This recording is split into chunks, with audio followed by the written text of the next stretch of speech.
اعوذ باللہ من الشیطان الرجیم بسم اللہ الرحمن الرحیم رب اشرح لی صدری ویسر لی امری واحلل عقدۃ من لسانی یفقہوا قولی رب زدنی علما۔ سورہ بقرہ کی آیت نمبر 210۔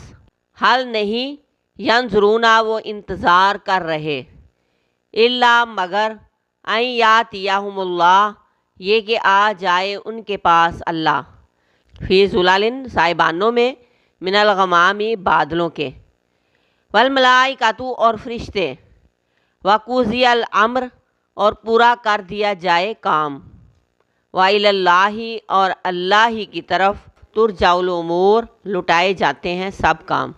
کیا وہ اس بات کا انتظار کر رہے ہیں کہ اللہ بادلوں کے سائے میں آ جائیں اور فرشتے بھی آ جائیں؟ یعنی یہ لوگ قیامت کے آنے کا انتظار کر رہے ہیں، کیونکہ قیامت کے دن آسمان کھلے گا، دروازے ہو جائے گا، اور وہاں سے فرشتے اتریں گے اور ہر طرف پھیل جائیں گے، اور پھر فیصلہ چکا دیا جائے گا، یعنی انسانوں کے انجام کا فیصلہ کر دیا جائے گا، جنت یا جہنم کا فیصلہ۔ فیصلے کا دن ہوگا، فیصلہ شروع ہوگا اور فیصلہ چکا بھی دیا جائے گا۔ لوگ اگر دنیا میں خود کو ٹھیک نہیں کر رہے، خود کو بدل نہیں رہے، خود کو اسلام کے مطابق نہیں ڈال رہے، حق کو پہچان کر بھی مان ہی نہیں رہے، تو کیا انہیں صرف اسی بات کا انتظار ہے کہ قیامت کا دن آئے اور حق ان کے سامنے آ جائے؟ یہ لوگ اس وقت اس کو مانیں گے، لیکن اس دن ماننے کا کیا فائدہ؟ وہ دن تو فیصلے کا دن ہوگا، ماننے کا نہیں۔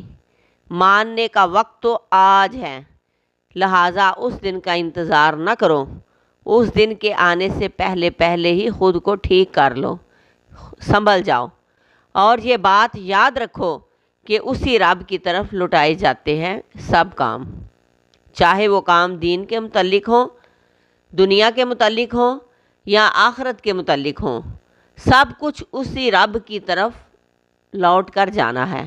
انسان کو چاہیے کہ حق کو پہچان کر اسی زندگی میں سنبھل جائے، گناہ غلطیاں کرنے، دین سے پھسلنے سے باز آ جائے، اپنی خواہشات کے پیچھے نہ بھاگے، اور یہ بات ذہن میں رکھے کہ انسان اگر اللہ تبارک و تعالیٰ سے بھاگے گا بھی تو آخرکار اللہ ہی کے پاس حاضر کیا جائے گا، یعنی کوئی بھی اللہ کی گرفت سے بچ نہیں پائے گا، سب کو اسی کے پاس حاضر ہونا ہے، کوئی فرار کی راہ نہیں۔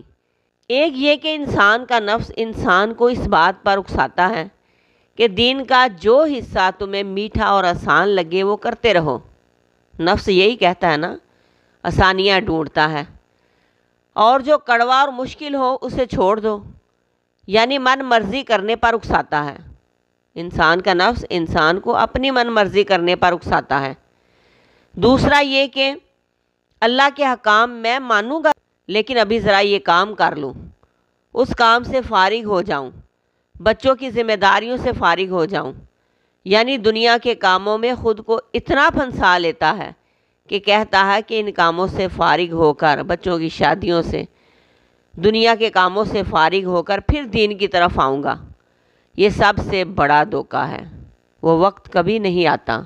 ہاں البتہ موت ضرور آ جاتی ہے، زندگی ضرور ختم ہو جاتی ہے، اسی لیے فرمایا گیا کہ کس بات کا انتظار ہے؟